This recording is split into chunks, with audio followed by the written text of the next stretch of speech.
Unit 5A Sinbad the seller second वियोग Sinbad नाविक दूसरी यात्रा। आपके पढ़ने से पहले सिंदबाद द सेलर की 7 यात्राएं द अरेबियन नाइट्स से ली गई एक कहानी है जो 7 सदियों से चली कहानियों का एक संग्रह है। सिंदबाद को अपने माता पिता से बड़ी मात्रा में धन प्राप्त हुआ।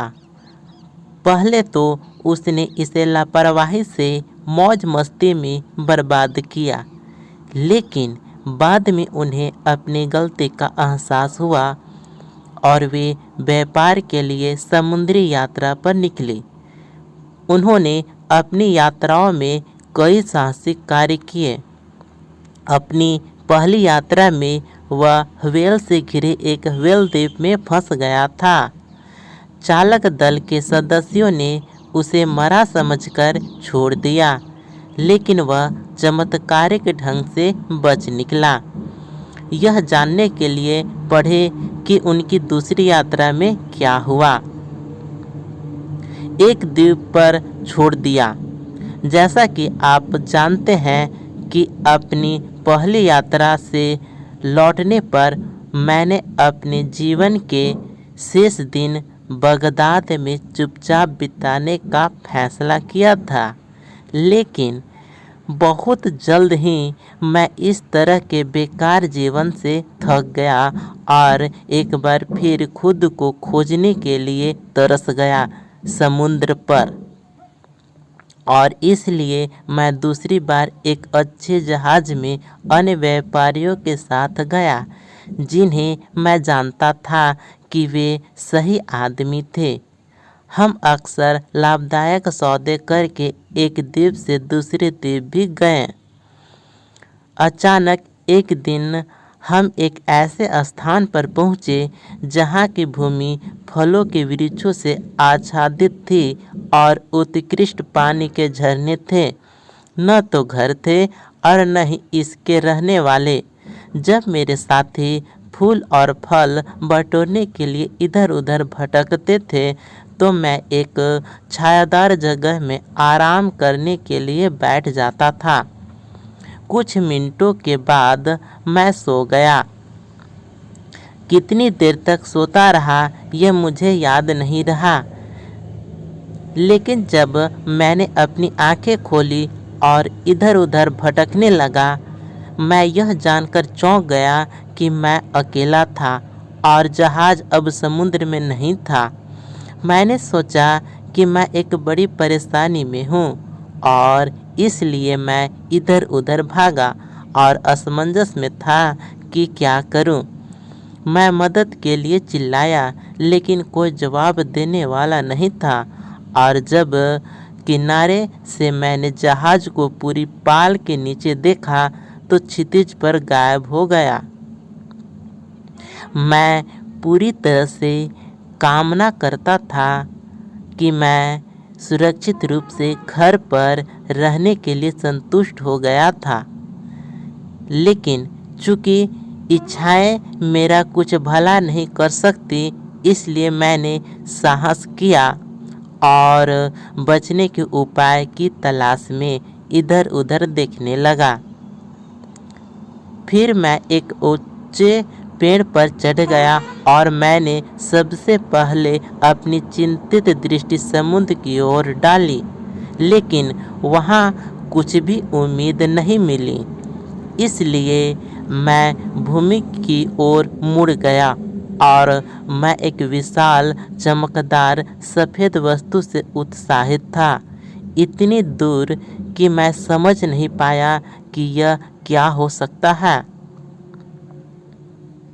समझ जांच।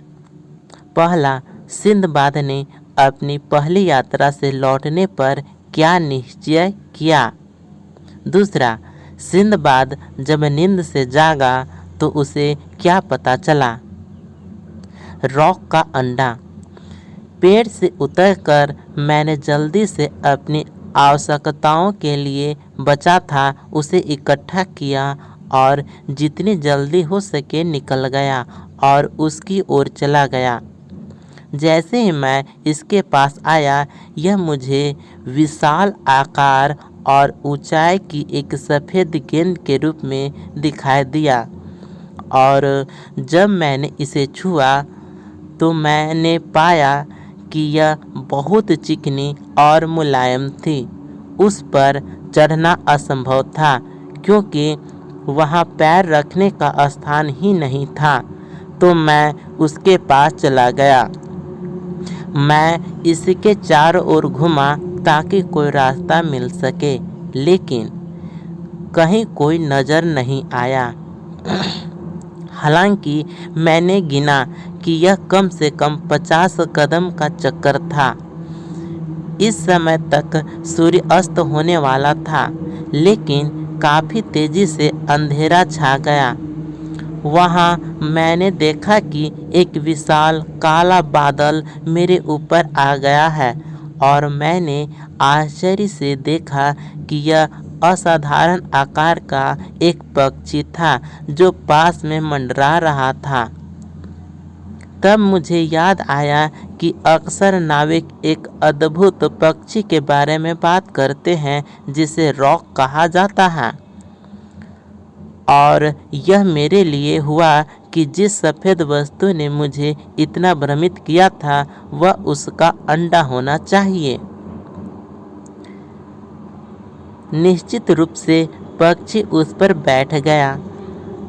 उसे गर्म रखने के लिए उसे अपने पंखों से ढक लिया, और मैं अंडे के पास ऐसी स्थिति में बैठ गया था कि पक्षी के पैरों में से एक, जो कि एक सूंड के समान और बड़ा होगा पेड़, मेरे ठीक सामने था। अपने आप को समायोजित करते हुए मैं इसमें सुरक्षित रूप से बस गया, इस उम्मीद में कि रोज जब यह अगली सुबह उड़ान भर सकता है तो मुझे अपने साथ निर्जन द्वीप से दूर ले जाएगा। और ठीक ऐसा ही हुआ। जैसे ही सुबह सूरज निकला, पक्षी अपने घोंसले से हवा में उड़ा और मुझे ऊपर और ऊपर ले गया, जब तक कि मैं पृथ्वी को नहीं देख पाया। और फिर अचानक वह इतनी तेज़ी से नीचे आया कि मैं लगभग होश खो बैठा। जब मुझे पता चला कि रॉक बस गया था और मैं एक बार फिर से ठोस ज़मीन पर था, तो मैंने जल्दी से अपने आप को उसके पैर से छुड़ा लिया और एक पल भी नहीं पक्षी के लिए एक विशाल सांप पर झपटा मारा और अपनी शक्तिशाली चोंच से कुछ वार करके उसे मार डाला, और उसे पकड़कर एक बार फिर हवा में उठा और जल्द ही मेरी दृष्टि से ओझल हो गया। जब मैंने अपने चारों ओर देखा तो मुझे संदेह होने लगा कि क्या मैंने निर्जन द्वीप को छोड़कर गलती की है। समझ जांच 2। पहला, सिंदबाद जिस विशाल काले बादल का उल्लेख करता है वह क्या था। दूसरा, चिड़िया का अंडा कैसा दिखता था। तीसरा, सिंदबाद निर्जन टापू से कैसे निकला। हीरो की घाटी। जिस घाटी में मैंने खुद को पाया वह काफ़ी गहरी और संकीर्ण थी और ऊंचे पहाड़ों से इतनी सीधी और पथरीली थी कि उनके किनारे पर चढ़ने का कोई रास्ता नहीं था। जैसा कि मैं चला गया, इस जगह से बचने के किसी तरीके की तलाश में, मैंने देखा कि ज़मीन हीरे से ढकी हुई थी। उनमें से कुछ बड़े अप्रत्याशित आकार के थे। इस नज़ारे ने मुझे बहुत खुशी दी, लेकिन मेरा आनंद जल्द ही समाप्त हो गया जब मैंने कई सांपों को भी देखा जो इतने लंबे और इतने बड़े थे कि उनमें से सबसे छोटा एक हाथी को बड़ी आसानी से निगल सकता था। सौभाग्य से मेरे लिए वे दिन के समय गुफाओं में छिपे हुए प्रतीत होते थे और वे केवल रात के समय ही बाहर निकलते थे, क्योंकि उनके दुश्मन रॉक। दिन भर मैं घाटी में इधर उधर घूमता रहा और जब अंधेरा हो गया तो मैं एक गुफा में चला गया और एक पत्थर से प्रवेश द्वार को अवरुद्ध कर दिया। मैंने बचा हुआ खाना खाया और सोने के लिए लेट गया, लेकिन रात भर सांप इधर उधर रेंगते हुए, भयानक फुफकारते हुए, ताकि मैं मुश्किल से डर के मारे अपनी आंखें बंद कर सकूं। जब सुबह हुई तो मैं बहुत आभारी था और जब मैंने चुप्पी से अनुमान लगाया कि सांप वापस अपने स्थान पर चले गए थे, तो मैं जल्दी से अपनी गुफा से बाहर आया और फिर से घाटी में ऊपर और नीचे चला गया। हीरो को मेरे रास्ते से हटा दिया, क्योंकि मैंने महसूस किया कि वास्तव में वे इस स्थिति में एक आदमी के लिए बेकार चीज़ें हैं।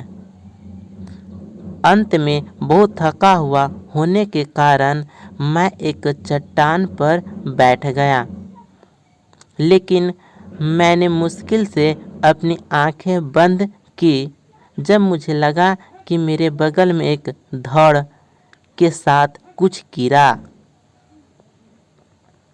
यह ताज़ा मांस का एक बड़ा टुकड़ा था और जैसा कि मैंने इसे देखा, मेरे बगल में कुछ और टुकड़े लुढ़क गए। मैंने हमेशा सोचा था कि नाविकों ने हीरो की प्रसिद्ध घाटी के बारे में जो कहानियाँ सुनाई वे सच नहीं थे, लेकिन अब मुझे उन पर विश्वास हो गया था। ये व्यापारी घाटी में उस समय आए थे जब उकाबों ने अपने बच्चों को सेया था। तब व्यापारियों ने घाटी में मांस के बड़े टुकड़े फेंके। हीरे पर इतने बल के साथ गिरने वाले टुकड़े निश्चित रूप से कुछ कीमती पत्थरों को अपने साथ ले जाते थे। जब चील मांस पर झपटती थी और अपने भूखे बच्चे को खिलाने के लिए अपने घोंसले में ले जाती थी, तब व्यापारी अपने खजानों को सुरक्षित रखने के लिए चिल्लाहट और चिल्लाहट के साथ माता पिता गरुड़ को डराते थे। इस क्षण तक मैंने घाटी को अपनी मृत्युशैया के रूप में देखा था, क्योंकि इससे जीवित निकलने की कोई संभावना नहीं दिख रही थी। लेकिन अब मैंने हिम्मत की और इस जगह से बचने के उपाय खोजने लगा। मुझे जो भी बड़े बड़े हीरे मिले उन्हें मैंने अपने चमड़े के बटुए में बड़ी सावधानी से रखना शुरू किया। मैंने इसे अपने बोरा बेल्ट से बांध लिया। फिर मैंने मांस का वह टुकड़ा चुना जो मेरे प्रयोजन के लिए सबसे उपयुक्त लगा और मैंने उसे अपनी पगड़ी की सहायता से अपनी पीठ पर कस कर बांध लिया। ऐसा करने के बाद मैं अपने चेहरे के बल लेट गया और उकाबों के आने की प्रतीक्षा करने लगा। मैंने जल्द ही अपने ऊपर उनके पंखों के फड़फड़ाने की आवाज़ सुनी और उम्मीद के मुताबिक उनमें से एक ने मेरे मांस के टुकड़े को पकड़ लिया और धीरे धीरे अपने घोंसले की ओर उड़ गया, जिसमें उसने मुझे वर्तमान में गिरा दिया था। सौभाग्य से मेरे लिए व्यापारी पहरा दे रहे थे और अपने सामान चिल्लाने की व्यवस्था करते हुए वे गरुड़ को डराते हुए घोंसले की ओर दौड़ पड़े। जब उन्होंने मुझे देखा तो उनका विस्मय बहुत विस्मयपूर्ण था और उनका क्रोध भी कि उन्होंने उनका सामान्य खजाना लूट लिया था।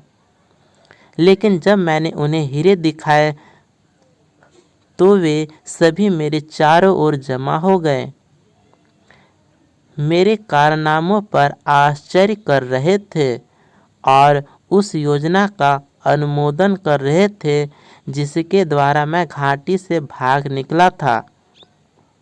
रात में वे मुझे अपने डेरे में ले गए। मैं कुछ दिनों के लिए व्यापारियों के साथ रहा और फिर जब वे घर की ओर जा रहे थे तो मैं खुशी खुशी उनके साथ हो लिया। समझ जांच 3। पहला, किस दृश्य ने सिंदबाद को बहुत आनंदित किया? दूसरा, सिंदबाद को रात को नींद क्यों नहीं आती थी? Thank you. वीडियो देखने के लिए आपका तहे दिल से शुक्रिया।